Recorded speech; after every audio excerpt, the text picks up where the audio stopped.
Okay, dear children, now we are moving on to the second video of the determiners lesson. In the first video, we had covered the first three of the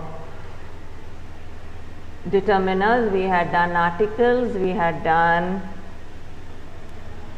demonstratives, and we have done possessives. Okay, now here we are going to be distributives. Now what do you mean by distributives? Distributives are nothing but distributing it to either everybody or to nobody or to each and every person there. So either, neither, each and every. So either indicates any of the two persons or things. You can take either of the books, that means you have got a set of books there, you can take this one or that one, or when is the second condition, or both the things or both the persons. Like for example, high-rise buildings are built on either side of the highway. Okay, that means you say on both the sides of the roads you have got these high-rise or tall buildings. Okay, now when will you use neither? Neither means not the one and not the other, not this one, not that, means nothing. Okay, so neither team was well prepared for the debate competition.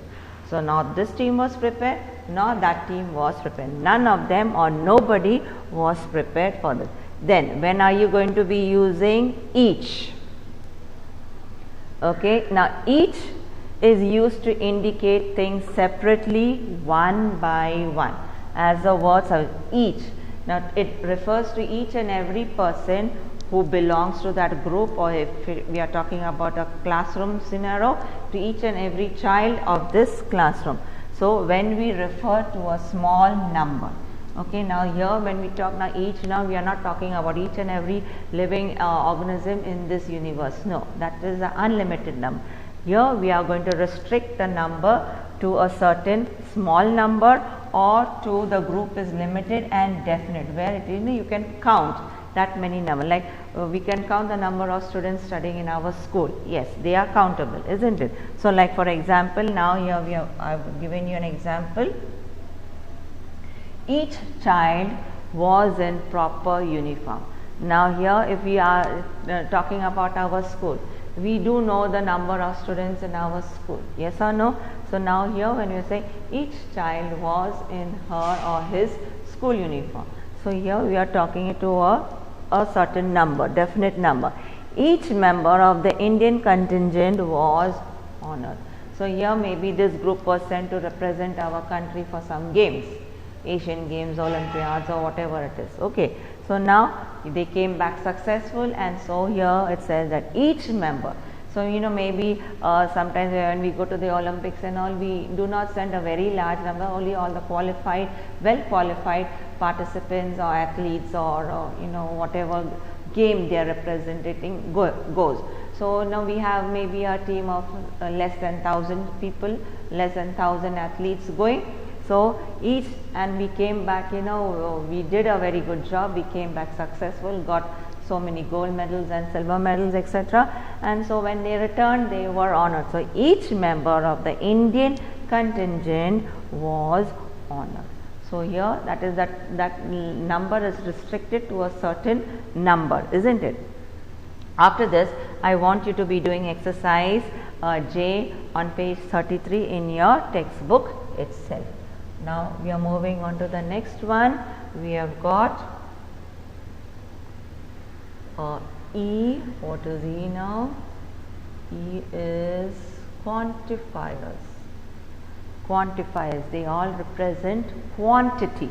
Okay, now there are many words that come under quantifiers: some, any, many, much, a lot, then few, a few, the few, little, a little, the little, and some more like that.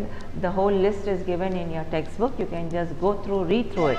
Okay, they tell us something about the number or the quantity. Okay, so now which are the main commonly used words are much, many, some, any, and the other one as I told you, you can read through your textbook, there are examples given there also. Much. When is much used? Much refers to the quantity and used in uncountable nouns. Okay, uncountable nouns. Many refers to the number and used with countable nouns. Understood? Then when you have got next one, you have got some and any. Some and any are, they are used for both. They are used for quantity as well as for number. Okay, after this I want you to be, just read through what is written for distributors and then do the exercise on page 34, exercise K.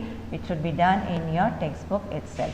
Okay, then after that we will be moving on to the next determiner, that is interrogator. As the word suggests, interrogator means what? Asking questions. Now, what are the type of questions you ask? Not all the WH words will come under this. You have got what, which, whose, then how many, how much. Okay. So now we place these determiners before nouns to ask about people or things. Okay. To ask, you are asking the question, you are to ask before, they are placed, before nouns to ask about people or things. Okay. So, and then of course, don't forget that because it is interrogator determiner, you have to have the question mark at the end of the sentence. Now, after this, we will, you all will be doing exercise L and M on page 35 in your textbooks itself. So, with this, we come to the end of this lesson. Okay, children, and any of the doubts can be solved in our Google session. Thank you, children.